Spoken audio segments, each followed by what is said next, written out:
A Câmara dos Deputados aprovou nesta terça-feira projeto de lei que altera o Código de Trânsito Brasileiro. Entre as mudanças está o aumento da validade da Carteira Nacional de Habilitação para 10 anos. Eu converso agora com o relator do projeto, deputado Juscelino Filho, do DEM do Maranhão. Deputado, boa noite. Como é que ficou essa questão da Carteira Nacional de Habilitação? Esses 10 anos valem para as pessoas até os 50 anos. Depois disso existem outros prazos, não é isso? É isso. Nós tivemos hoje a aprovação final desse texto após passar pelo Senado Federal e retornar à Câmara dos Deputados. Hoje saímos com um novo Código de Trânsito aprovado e segue para a sanção presidencial.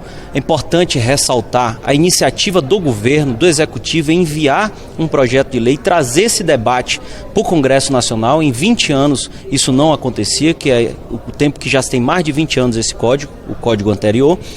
Só que essa proposta que chegou ao Legislativo foi amplamente criticada e o Parlamento exerceu o seu papel de, através do diálogo, através do debate, realizando as audiências públicas, construindo um substitutivo, nós melhoramos bastante e tivemos avanços significativos e saímos com um código muito melhor para toda a população brasileira. Nesse ponto da CNH, tivemos muitos avanços, dentre os quais essa validade da CNH, que no projeto original queria se valer de 10 em 10 anos até os 70 anos, nós não achamos que isso era razoável e aprovamos no nosso substitutivo. O Senado Federal referendou e ficou de forma escalonada, onde a validade da CNH, a partir de agora, será até os 50 anos, a renovação será de 10 em 10 anos, e após os 50 até os 70 continuaria de 5 em 5 e dos 70 em diante de 3 em 3. Então tivemos muitos avanços, dentre eles essa questão da CNH. Teve também com relação ao transporte de bebida alcoólica, né? Teve modificação em relação a esse transporte. Sim, quanto a essa questão do transporte de bebida alcoólica, foi uma emenda que o Senado Federal colocou lá, quando o texto foi votado lá no Senado, proibindo esse transporte de bebida alcoólica aberta dentro do veículo. Nós não acatamos essa emenda porque entendemos que não tem relação direta com o consumo pelo condutor, né? Essa bebida pode estar sendo consumida por outro passageiro ou pode estar apenas aberta dentro do carro. Não achamos correto multar, tornar uma infração essa atitude. Então, o que é proibido é o condutor fazer a ingestão de álcool e está na direção. Então, por isso, nós não acatamos essa emenda. Então, fora isso, o Senado fez algumas outras alterações. Das 12 emendas que veio do Senado, nós acatamos 8 delas e rejeitamos 4. Dentre as 8, a mais importante, que é importante destacar aqui, é uma que torna mais rígido a punição para aqueles motoristas que tiverem envolvidos em acidente e forem comprovados que usaram o uso de bebida alcoólica, tiverem embriagados ou uso de drogas ou entorpecentes, drogas psicoativas, esses motoristas de terem sua punição mais rígida no caso de prisão.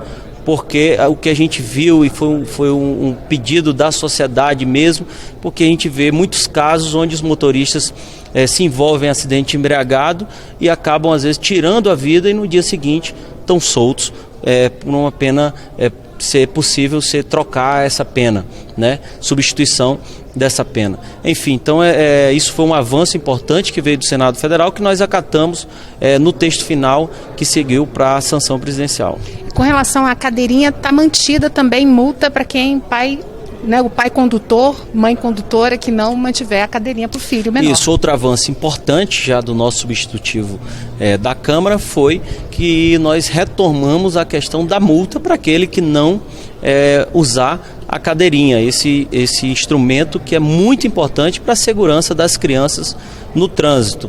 Então, além disso, nós tivemos muitos avanços na questão da pontuação, que nós ampliamos de 20 para 40 pontos, mas somente para os condutores que não cometerem infrações gravíssimas, né? Criamos uma regra de escalonamento desse limite de pontos. Nós criamos o Cadastro Nacional Positivo de Condutores.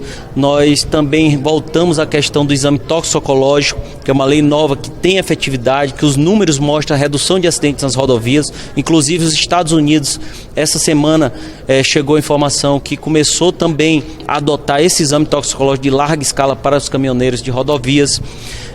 Além disso, também criamos as escolas públicas do trânsito para as crianças e jovens terem contato e conhecerem as regras e a legislação desde cedo, porque essas crianças, esses jovens serão os condutores do amanhã, e se o trânsito, a direção não for utilizada de forma responsável, com cuidado, ela pode se tornar uma arma e tirar a vida de si ou do próximo no trânsito. Então, enfim, foram várias alterações que acredito saímos com um novo código bem melhor para toda a sociedade brasileira. Ok, deputado, muito obrigada pela entrevista. Uma boa noite para o senhor.